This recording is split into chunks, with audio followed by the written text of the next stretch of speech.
Okay, everyone, and welcome back again to CES Day 3 commentary. Third in the line of 5 of these that I'm going to do. Since you already know what they are, if you're already on the third one, let's go ahead and get this started. I'm going to go ahead and push play here. Alright, so again, it's me doing my opening monologue. Nothing much to see here. Probably skip over most of this in edit. Okay, so first thing I want to talk about is these four lovely ladies here. These were the floor mascot booth babes for Rue cases. And as we were walking by, I only saw the two shorter ones, and I made the comment of, oh, look, we have Ewoks. And the one girl immediately turned around, she goes, I'm not an Ewok, I'm a kangaroo, or something to that extent. So I was like, oh, sorry, Ewok. We were just kind of giving them crap. And they kind of chuckled about it, and we were going to move on. And then the lady in charge of the booth was like, would you like to do an interview with the girls or anything? Because they saw we had camera equipment. We're like, well, maybe we'll get some footage of them for our B-roll or something. And then she's like, well, would you like them to say something for you? Would you like them to say the name of your website or whatever? And we were like, no, we can just film them doing whatever they're normally doing. And then she's like, well, would you like them to say welcome to the South Hall or something? So we're like, yeah, fine, they can do that. So we got them to say welcome to the South Hall, which is what I opened the video with before I went into the music. So they were all fun. For the short time we were there, the lady kept trying to get us to do more and more interviews and video stuff with them, but we were just like, we kind of humored them a little bit, but we were ready to move on after they said that bit. But anyway, thanks to you four lovely ladies if you happen to be watching this. And that's Rue Cases, so let's move on. There you see their sign. Again, this is just another car showing off some audio or something, I don't remember. It looked pretty cool, so I filmed it. Okay, this is NVIDIA's new video card line, again, targeting more towards gaming. Here they have 3 split displays to form one image. Apparently, this is able to be done through the new video card that they're putting out. It has a higher output rate, so it actually does the 4K. So it actually can do a 4K display now, higher image resolution, all that stuff. So yeah, that's that. As you can see here, I start to zoom in on the case before deciding to get a better angle so I can actually see inside of it, which is what you'll see here in a second, right here. The guy was actually telling some of the other stuff that was in the tower, but I cut that out, so there's their sign. Okay, now this is the piston. This is probably one of the coolest things I saw the whole time, and I actually got to play with this a little bit. We got some good footage of it, a good interview with it. You can check that out at ktdata.net whenever he gets around to putting his videos up. And what this is that little box is actually a gaming computer. This was originally developed in conjunction with Valve as a standalone Steam player, so you could plug this into whatever TV or device and what have you, and just access your Steam account and play all your Steam games without having to have a computer, internet connection, what have you. Actually, I think it does still need an internet connection. I could be wrong on that. But basically, this was to hook it up to your TV instead of just having to play on your computer monitor. You could sit back and watch it on your big 56-inch 4K television, whatever. Unfortunately, something happened to where the tie-in to Valve kind of fell apart, but they still developed it. They still use the name Piston, which Piston, Valve, Steam. Yeah, you get it?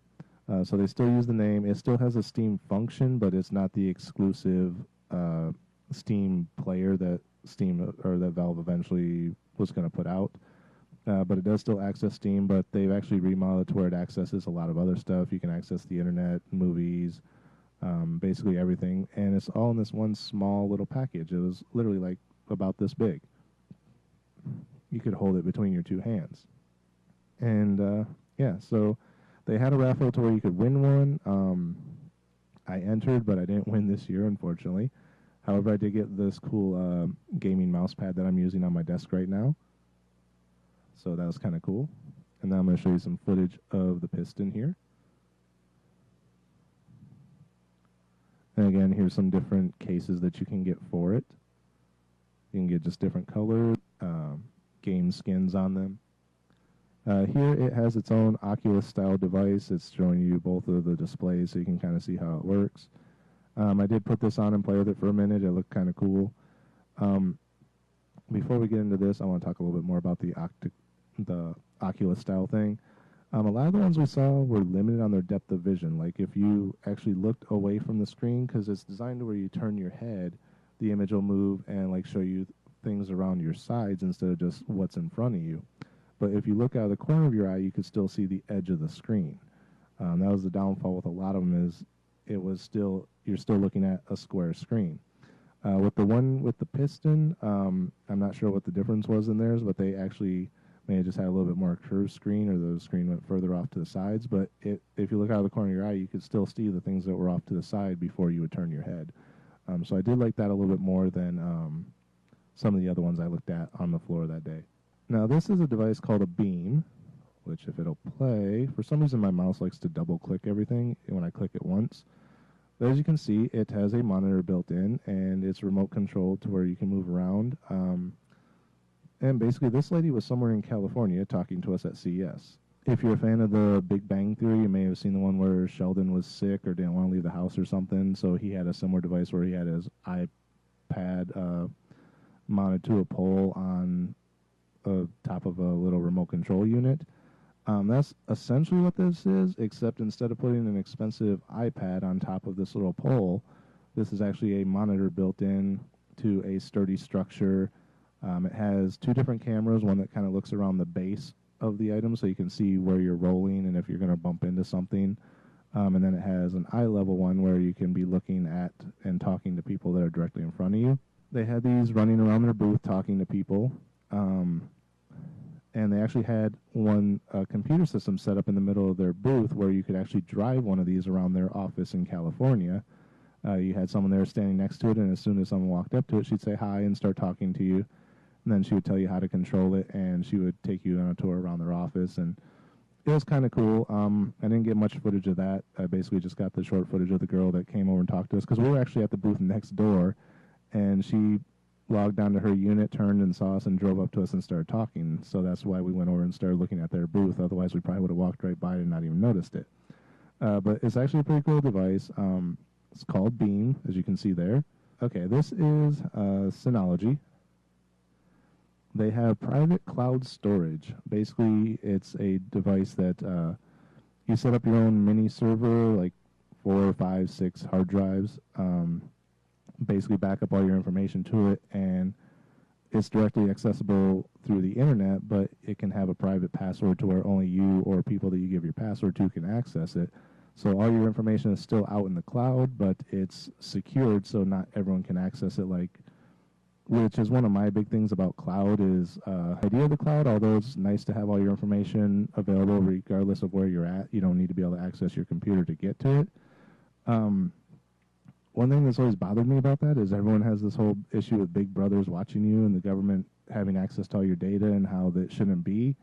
But then you go and dump all your personal information out in the atmosphere like that. And I never understood how people can be so conspiracy theory based, but then turn around and do the exact thing that they're against by dumping it into a cloud. So this is basically dumping it into a cloud, but still keeping it relatively secure. So that was kind of cool. This is another thing that they have where these are basically destruction-proof casing. This was actually put through a fire. You have the one before and the after model. And basically all the information on the hard drives was salvageable. They took them out of this unit, plugged them into another one, and everything still worked. There were no corrupted files or anything. So it's actually pretty cool to have all your stuff be safe like that. This is Protect Cell. They basically have protection plans for your cell phones. So if they're ever lost or damaged or anything, you can get it replaced fairly easily. And just to prove it, they were blending a cell phone here. Now these were, I forget what company this was, but these were some gold-plated earbuds. And as you can see there, the price tag for these gold-plated earbuds is $14,500. So those are probably the most expensive earbuds I'd ever seen in my life. Okay, now this item was actually pretty cool. I wasn't sure what it was when I walked up to it, but once I found out what it was, I actually found it to be very interesting. This is basically a giant battery. It's a power cell. Basically,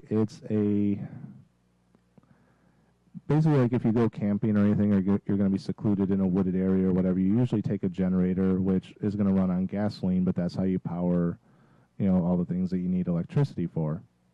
Well, this eliminates the need for a generator, the need for gasoline. It's a giant battery.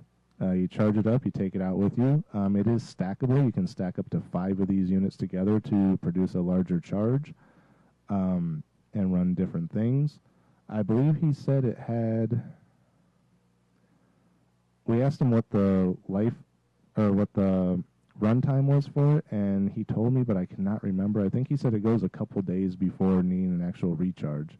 And if you can stack 5 of these together, it's probably going to go even longer. Here you just got, again, some different skins for TVs. These are more targeted for children. There you see Barbie, and this one's Cars. Okay, this was actually an innovative smart sprinkler system. Basically, instead of how a lot of states have water regulations on, it's dry out right now, there's not much rain, so you don't water your lawn today, but then you have these preset sprinkler systems that you got to remember to turn off, otherwise your lawn's going to water itself anyway. What this one does is it's actually a smart device that's tied into your sprinkler system that actually gets live updates from the weather service. So if it's going to be rain that day, it won't water your lawn because your lawn's going to get watered from the rain. If it's going to be excessively hot and they know it's going to be a drought and there might be a water restriction, all that information is relayed, so your watering system will adjust based on the information that it receives from the weather service, which is done over a Wi-Fi signal. However, if the Wi-Fi signal is ever lost, it'll default back to whatever your normal watering program is. So it does have a backup if it stops receiving a signal. It'll just go back to whatever you have a default set at, like 2 o'clock every day or whatever, or every other day, until it gets its signal back. Then it'll go back to watering based on the weathering service, which is actually a really smart idea.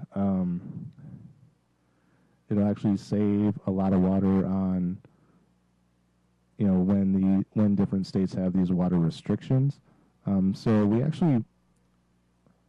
we almost missed this one. KT stopped to use the bathroom, and then they were going to go meet up with his other friend to do another interview. And we had like 2 sections of this one hallway left, and I thought we were going to bypass them like we did last year. So I was like, well, while you're using the bathroom, I'm going to do a quick run through here and see if there's anything interesting.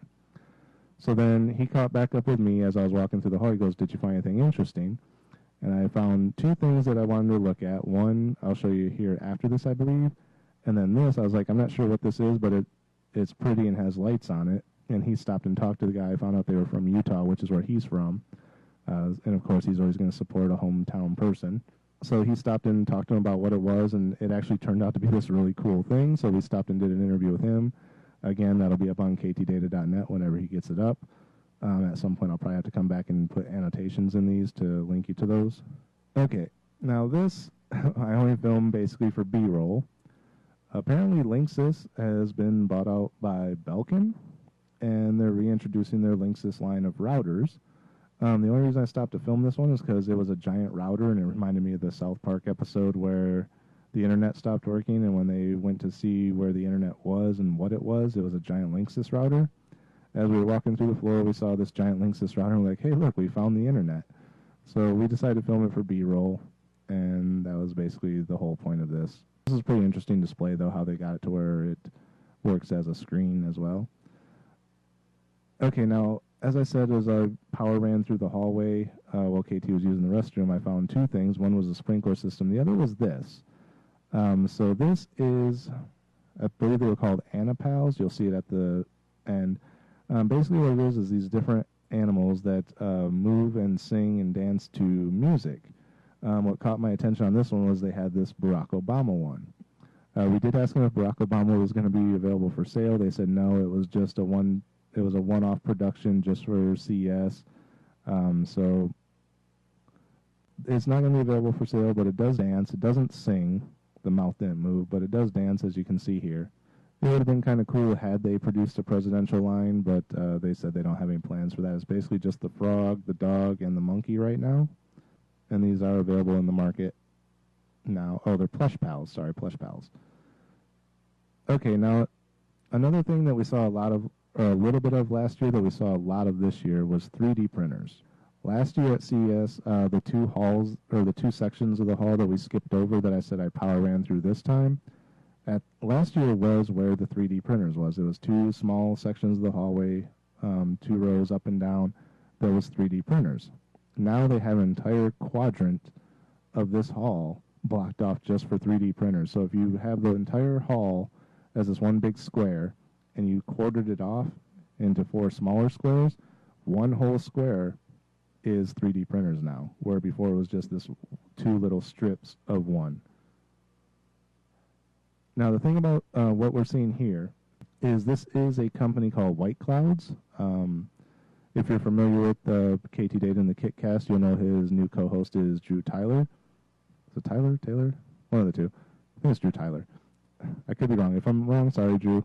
KT only says it every week, but I rarely pay attention. But Drew works for this company, and they're a 3D printing company, but they don't sell 3D printers. You contact them with what you want printed, and they'll print it for you based on, they'll give you an estimate of what it would cost. You approve it or disapprove it, and if you approve it, then they print it out for you and send it to you. Now, what you're seeing here is some of the stuff they've 3D printed. And as we get down to some of the other stuff here, as we get into the stuff with a little bit more color into it other than white, the interesting thing about this is a lot of the 3D printing places will print something out in one color and then they'll airbrush it or use other methods of painting it. Everything that you see here with color, for example, these action figures, are all printed full color. So all the red, all the yellow, everything in that Not Thor action figure was all printed in color as it was printed.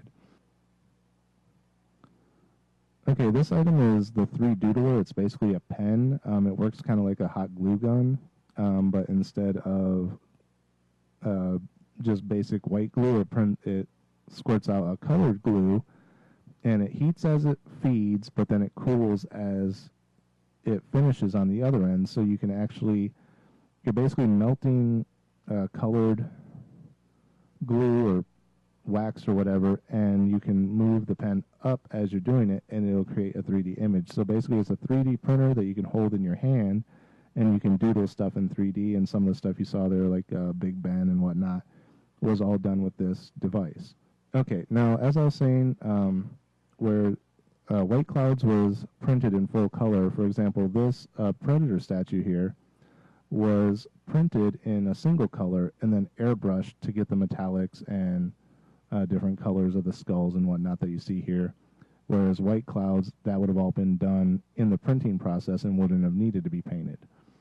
The only thing I can see is that based on what White Clouds had displayed on theirs, their colors are a little bit more flat colored and kind of muted a bit, as opposed to laying down fresh airbrushed paint over top of the plastic. If the color's mixed in with the plastic, it mutes it a bit, but it still looks really nice. So there's something to be said about the airbrushing, but at the same time, to eliminate a lot of the time and artistic skills required for the airbrushing, to have the things 3D printed in full color as they come out was just a lot more interesting. But at the same time, this Predator statue looked really cool, so I filmed it. And here you see a creature from the Black Lagoon. Again, this is printed in a solid color.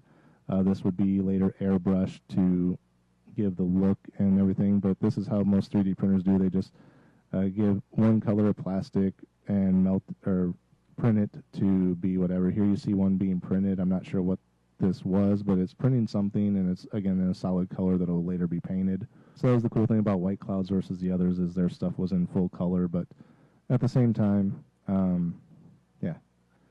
This was another 3D printing booth. I'm not sure if the Stormtrooper was 3D printed or not, but he looked really cool, so I filmed him. With his nice crotch bulge there. And here you see some more action figures. I'm not sure if these were printed in color or not. I think they might have been airbrushed, but at the same time you can kind of see, again, how a little muted and flat the color is. So these might have been printed in color, but I'm not 100% sure because I didn't see anyone to ask. Here's Darth Maul returning from the dead after he'd been cut in half. Spoilers. And here's the Hulkbuster Iron Man. Now this one actually made me think that it might have been airbrushed just because of the detail on that one.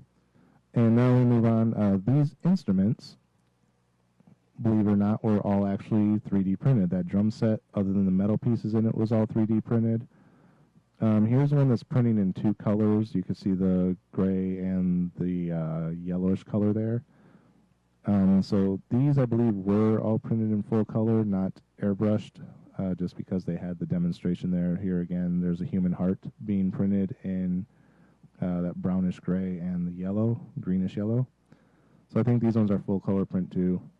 And that's all the footage I had for the 3D printers. Now what we're going to look at is, last year I had a short segment in the video which was a pair of skates sitting on a table. Unfortunately, that was day 4 of last year and the people were gone already, so I wasn't really able to get a demonstration of what those were.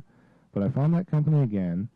I didn't get a demonstration of the skates this time. Well, I did get the guy rolling by me at one point, but I didn't get like a full demo. But they have this new product, which was this little electric scooter. And as you can see here, he's showing it off. It's got the foot plates to stand on, or if you want to sit down, the little center console here flips up and becomes a seat. And as you can see here, he's going to demonstrate how easy it is to fold it up. You fold in the little plates, the wheels fold in, and then the handlebars fold down. And you can kind of pack it up and take it with you. And there's the guy with the skates who rolled past. I just happened to see him, and then I went to follow him to get a demonstration of the skates and saw the scooters. So, yeah.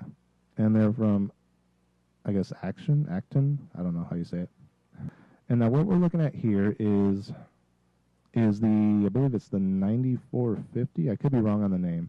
I think it's 9450 or 4950. I think it's 9450.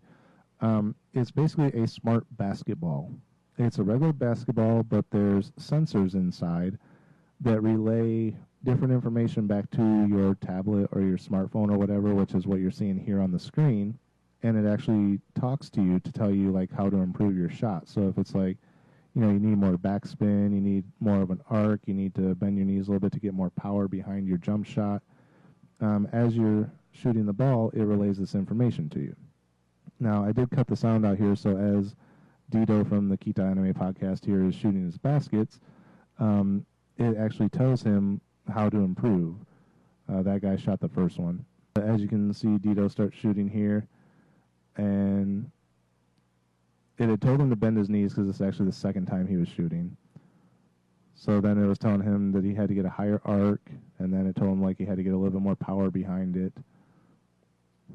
So yeah, it was basically relaying information on the screen and talking to him at the same time to tell him how to improve his shot.